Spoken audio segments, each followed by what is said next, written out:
ಸೊಸೈಟಿಯಲ್ಲಿ ಅವರು ಸದಸ್ಯತ್ವವನ್ನು ಪಡ್ಕೊಂಡಿರ್ತಾರೆ. ಅವರು 365 ದಿವಸ ಪೂರೈಸಿರ್ಬೇಕು. ಸದಸ್ಯತ್ವ ಪಡ್ಕೊಂಡಾಗಿಂದ ಚುನಾಯಿತನಾಗಿ ಅಭ್ಯರ್ಥಿ ಆಗ್ಲಿಕ್ಕೆ 365 ದಿವಸ ಅವರ ಅವಧಿ ಪೂರೈಸಿರ್ಬೇಕು. ಅವಧಿ ಮುಂಚಿತವಾಗಿ ಇವರು ಅಲ್ಲಿ ಡೈರಿಯಲ್ಲಿ ಏನೇನು ನಡೆದಿತ್ತು ಅದು ಯಾರಿಗೂ ಗೊತ್ತಿರೋದಿಲ್ಲ. ಅವರು ಅಲ್ಲಿ ವೋಟರ್ ಲಿಸ್ಟ್ ಅಲ್ಲಿ ಅಕ್ರಮವಾಗಿ ಸೇರಿಸ್ಕೋತಾರೆ. ಅದನ್ನ ಪ್ರಶ್ನಿಸಿ ಹೋಗಿದ್ದಂತ ಆದೇಶದಲ್ಲಿ ಸ್ಪಷ್ಟವಾಗಿ ARCS ಅವರು ಬರೀತಾರೆ, ನೀವು ಅವಧಿ ಪೂರ್ವವಾಗಿ ನೀವು ನಿಂತ್ಕೊಂಡಿದ್ದೀರಾ, ನಿಮ್ಮ ಆಯ್ಕೆ ಅಸಿಂದು ಅಂತೇಳಿ ಘೋಷಣೆಯನ್ನು ಮಾಡ್ತಾರೆ. ಅದಾದ ನಂತರ ಇದೇ ಸತೀಶ್ ಅವರು ಹೋಗಿ ಅಲ್ಲಿ ARCS ಆಫೀಸಲ್ಲಿ ಗಲಾಟೆ ಮಾಡ್ತಾರೆ, ದಾಂಧಲೆ ಮಾಡ್ತಾರೆ. ಇದಕ್ಕೂ ಪಕ್ಷಕ್ಕೂ ಯಾವುದೋ ಸಂಬಂಧ ಇರೋದಿಲ್ಲ, ನಮ್ಗೆ ಯಾರಿಗೂ ಮಾಹಿತಿನೂ ಇರೋದಿಲ್ಲ. ಅದಾದ ನಂತರ ಸತೀಶ್ ಏನ್ ಮಾಡ್ತಾರೆ, ಅವತ್ತು ಬೆಳಗ್ಗೆ ಮತ್ತೆ ಹೋಗಿ ಹೈಕೋರ್ಟ್ ಅಲ್ಲಿ ಮೊದಲು ಒಂದು ವಜಾ ಆಗಿತ್ತಲ್ಲ, ಡಿಸ್ಮಿಸ್ ಆಗಿತ್ತಲ್ಲ ಅಪೀಲು, ಆ ಅಪೀಲ್ ಡಿಸ್ಮಿಸ್ ಮೇಲೆ ಮತ್ತೆ ರಿಟ್ ಅಪೀಲ್ ಹಾಕ್ತಾರೆ. ಅದನ್ನೇ ಇದು ಅಪೀಲ್ ವಜಾ ಆಗಿರೋದ್ರ ಮೇಲೆ ಒಂದು ಅಪೀಲನ್ನ ಮತ್ತೆ ರಿಟ್ ಅಪೀಲ್ ಹಾಕಿದಾಗ ಆ ಡಬಲ್ ಬೆಂಚ್ ಅಲ್ಲಿ ರಿಟ್ ಅಪೀಲ್ ಹಾಕ್ತಾರೆ. ಬೆಳಿಗ್ಗೆ 25ನೇ ತಾರೀಕು ಬೆಳಿಗ್ಗೆ ರಿಟ್ ಅಪೀಲ್ ಹಾಕಿದಾಗ ಅಲ್ಲಿ ಮಾನ್ಯ ಹೈಕೋರ್ಟ್ ಜಡ್ಜ್ ಏನ್ ಹೇಳ್ತಾರೆ, ಇದು ನಮಗೆ ಸಂಬಂಧಪಡುವಂತ ವಿಚಾರ ಅಲ್ಲ, ನೀವು ಸಹಕಾರ ಇಲಾಖೆಯ ಸಕ್ಷಮ ಪ್ರಾಧಿಕಾರದಲ್ಲಿ ಇದನ್ನ ನೀವು ಪ್ರಶ್ನೆ ಮಾಡ್ಕೊಳ್ಳಿ, ನಿಮ್ದೇನಾದ್ರೂ ತಕರಾರು ಇದ್ರೆ ಅಲ್ಲಿ ಸಲ್ಲಿಸಿ ಅಂತೇಳಿ ಅರ್ಜಿಯನ್ನ ವಜಾಗೊಳಿಸ್ತಾರೆ.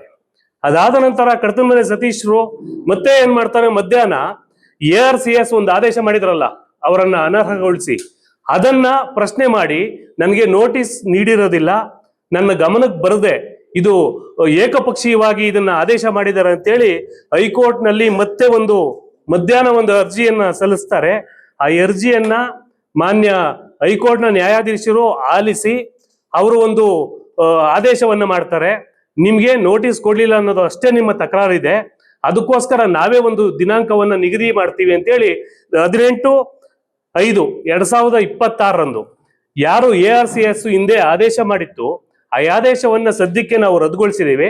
18/5/2026 ಮತ್ತೆ ಅದೇ ಸಹಕಾರ ಇಲಾಖೆಯ ARCS ಮುಂದೆ ದಾವೆ ಬರಲಿ, ಅವತ್ತು ನಿಮ್ಮ ವಾದವನ್ನ ಮಂಡಿಸಿ ಅಂತೇಳಿ ಅವತ್ತು ಅದನ್ನ ರಿಮೈಂಡ್ ಮಾಡಿ ಆದೇಶವನ್ನ ವಜಾ ಮಾಡ್ತಾರೆ. ಇಷ್ಟೆಲ್ಲ ಆದೇಶಗಳನ್ನ ನಮ್ಮ ಕ್ಷೇತ್ರದ ಪ್ರಭಾವಿ ನಾಯಕರು ಅಂತೇಳಿ ಅವ್ರ ಹೆಸರು ಹೇಳದೆ ಪದೇ ಪದೇ ಆರೋಪವನ್ನ ಮಾಡ್ತಾ ಇದ್ದಾರೆ. ಆದ್ರೆ ಅವ್ರ ಹಿಂಬಾಲಕರು ಒಂದಷ್ಟು ಜನ ನೇರವಾಗಿ ಶಾಸಕರ ಹೆಸರನ್ನ ಹೇಳ್ತಾ ಇದ್ದಾರೆ. ಇಲ್ಲಿ ಸ್ಪಷ್ಟವಾಗಿ ಹೇಳ್ತಾ ಇದ್ದೇನೆ, ಕೇಸ್ ನಡೀತಾ ಇರೋದು ನೆಲ್ಕುಂಟೆ ಸತೀಶ್ ಗೌಡ ವರ್ಸಸ್ ಕಡತನಮಲೆ ಸತೀಶ್ ಗೌಡ. ಶಾಸಕರಿಗೂ ಸಹಕಾರ ಇಲಾಖೆಗೂ ಹೈಕೋರ್ಟ್ಗೂ ಯಾವ್ದಾದ್ರು ಸಂಬಂಧ ಇದೆಯಾ? ಇವ್ರ ಆಯ್ಕೆಯನ್ನ ನಾವು ಅನೂರ್ಜಿತಗೊಳಿಸ್ಬೇಕು ಅನ್ನೋಂಗಿದ್ರೆ ಕಡತನಮಲೆ ರಾಜಣ್ಣ ಅರ್ಜಿ ಕೊಟ್ಟಾಗೆ ನಾವ್ಯಾರು ಅವರನ್ನ ಮನವೊಲಿಸಂತ ಅವಶ್ಯಕತೆ ಇರ್ಲಿಲ್ಲ.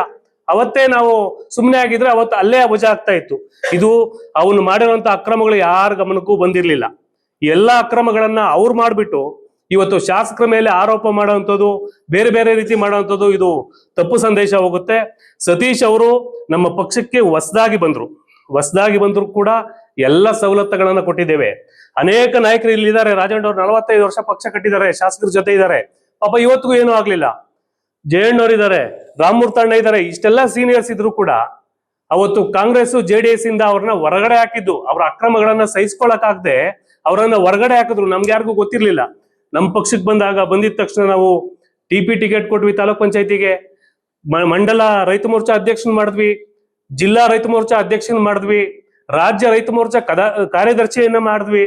ಅವ್ರ ಅಣ್ಣ ಮೊದಲನೇ ಬಾರಿಗೆ ಗ್ರಾಮ ಪಂಚಾಯತಿ ಸದಸ್ಯರಾದ್ರು ಕೂಡ ನಮ್ಮ ಅನೇಕ ಹಿರಿಯ ಸದಸ್ಯರಿದ್ರು, ಅವರೆಲ್ಲರನ್ನ ಬಿಟ್ಟು ಅವ್ರ ಅಣ್ಣನಿಗೆ ಪಂಚಾಯತಿ ಅಧ್ಯಕ್ಷರನ್ನಾಗಿ ಮಾಡಿದ್ವಿ. ಅದಾದ ನಂತರ ಬಮೂಲ್ ನಿರ್ದೇಶಕ ಸ್ಥಾನಕ್ಕೆ ನಮ್ಮಲ್ಲಿ 4-5 ಜನ ಅಭ್ಯರ್ಥಿಗಳಿದ್ರು. ಇದ್ರು ಕೂಡ ನಮ್ಮೆಲ್ಲ ನಾಯಕರುಗಳು ಸತೀಶ್ ಅವ್ರನ್ನೇ ಕ್ಯಾಂಡಿಡೇಟ್ ಮಾಡಬೇಕು, ಅವರು ವಿದ್ಯಾವಂತರಿದ್ದಾರೆ, ವಕೀಲರು ಇದ್ದಾರೆ, ರೈತರಿಗೆ ಅನುಕೂಲ ಆಗುತ್ತೆ ಅಂತೇಳಿ ಅವ್ರನ್ನ ಆಯ್ಕೆ ಮಾಡಬೇಕು ಅಂತೇಳಿ ತೀರ್ಮಾನ ಮಾಡಿದಾಗ ಶಾಸಕರು ಯಾವುದೇ ಡೈರಿ ಚುನಾವಣೆಯಲ್ಲಿ ಯಾವುದೇ ಅಧ್ಯಕ್ಷರ ಮನೆಗೂ ಹೋಗಿರ್ಲಿಲ್ಲ. ಅವರ ಚುನಾವಣೆಯಲ್ಲಿ ಪ್ರತಿ ಮನೆಗೂ ಹೋಗಿ ಪ್ರತಿ ಅಧ್ಯಕ್ಷರನ್ನ ಭೇಟಿ ಮಾಡಿ ಎಲ್ಲರನ್ನು ಕೂಡ ವಿಶ್ವಾಸಕ್ಕೆ ತಗೊಂಡು ಪಕ್ಕದ ದೊಡ್ಡಬಳ್ಳಾಪುರ ತಾಲೂಕಲ್ಲಿ ಆ ಶಾಸಕರ ಮನವೊಲಿಸಿ, ಜಾಲ ಹೋಬಳಿಲಿ ನಮ್ಮ ಪ್ರಮುಖರ ಮನವೊಲಿಸಿ, ಎಲ್ಲರನ್ನ ಮನವೊಲಿಸಿ ಓಟ್ ಹಾಕ್ಸಿ ಶಾಸಕರು ಅವರನ್ನ ಮತ್ತೆ ನಮ್ಮೆಲ್ಲ ಪ್ರಮುಖರು ಸೇರಿ ಅವರನ್ನ ಗೆಲ್ಸಿದ್ದಾದ್ಮೇಲೆ ಒಂದು ದಿವಸ ಕೂಡ ಅವರು ನಮ್ಮ ಪಕ್ಷದ ಪರವಾಗಲಿ, ಶಾಸಕರ ಪರವಾಗಲಿ, ಮುಖಂಡರ ಪರವಾಗಲಿ ಅವ್ರು ಹೇಳಿಕೆಯನ್ನು ಕೊಡ್ಲಿಲ್ಲ, ನಮ್ಮ ಪರವಾಗಿ ಕೆಲಸನೂ ಮಾಡ್ಲಿಲ್ಲ, ಯಾರಿಗೂ ಕೃತಜ್ಞತೆಗಳನ್ನು ಕೂಡ ಸಲ್ಲಿಸ್ಲಿಲ್ಲ. ಹೀಗಾಗಿ ಸತೀಶ್ ಗೌಡ್ರು ಏನು ನಮ್ಮ ಈ ಕೇಸಿನ ವಿಚಾರವಾಗಿ ಆರೋಪ ಮಾಡ್ತಾ ಇದ್ದಾರೆ, ನಾನು ಸ್ಪಷ್ಟವಾಗಿ ಮತ್ತೊಮ್ಮೆ ಹೇಳ್ತಾ ಇದ್ದೀನಿ, ಈ ಕೇಸ್ಗೂ ನಮ್ಮ ಬಿಜೆಪಿ ಪಕ್ಷಕ್ಕೂ ಶಾಸಕರಿಗೂ ನಮ್ಮ ಮುಖಂಡರಿಗೂ ಯಾವ ರೀತಿ ಸಂಬಂಧ ಇರೋದಿಲ್ಲ. ದಯವಿಟ್ಟು ಮುಂದಿನ ದಿನಗಳಲ್ಲಿ ಈ ವಿಚಾರವಾಗಿ ಮಾತಾಡೋದನ್ನ ನಿಂತು ನೀವು ನಿಜವಾಗ್ಲೂ ನೀವು ಕರೆಕ್ಟ್ ಆಗಿದ್ರೆ ನೀವು ಸಂಬಂಧಪಟ್ಟ ಇಲಾಖೆಯಲ್ಲಿ ವಾದ ಮಂಡಿಸಿ ನೀವು ಗೆದ್ಕೊಂಬನ್ನಿ. ನೀವು ನಮ್ಮ ಬಿಜೆಪಿ ಬೆಂಬಲಿತ ಅಭ್ಯರ್ಥಿ, ನೀವು ಆಯ್ಕೆ ಆಗಿದ್ದು ನೀವು ಗೆದ್ಕೊಂಬಂದ್ರೆ ನಾವು ಕೂಡ ಸಂತೋಷ ಪಡೋರು ಇದ್ವಿ ಇದುವರೆಗೂ. ಇನ್ಮೇಲೆ ನಾನಂತೂ ವೈಯಕ್ತಿಕವಾಗಿ ಹೇಳ್ತೀನಿ, ಅವರ ನಿರ್ದೇಶಕ ಸ್ಥಾನ ರದ್ದುಗೊಂಡ್ರೆ ಕಾಂಗ್ರೆಸ್ ಅವರು ಎಷ್ಟು ಖುಷಿ ಪಡ್ತಾರೋ ನಾನು ವೈಯಕ್ತಿಕವಾಗಿ ಅಷ್ಟೇ ಖುಷಿ ಪಡ್ತೀನಿ. ಯಾಕೆಂದ್ರೆ ನಮ್ಮ ಪಕ್ಷ ವಿರೋಧಿ ಚಟುವಟಿಕೆ ಮಾಡಿ ಪಕ್ಷಕ್ಕೆ ದ್ರೋಹ ಮಾಡಿರೋಂಥ ವ್ಯಕ್ತಿ, ಅವರು ಆ ಸ್ಥಾನಕ್ಕೆ ಸೂಕ್ತ ಅಲ್ಲ. ದಯವಿಟ್ಟು ಅವರು ವಜಾ ಆದ್ರೆ ನನ್ನಷ್ಟು ಸಂತೋಷ ಪಡುವಂತ ವ್ಯಕ್ತಿ ಮತ್ತೊಬ್ಬ ಇಲ್ಲ ಅಂತೇಳಿ ನಾನು ಸ್ಪಷ್ಟನೆಯನ್ನು ಕೊಡ್ತಾ ಇದ್ದೇನೆ.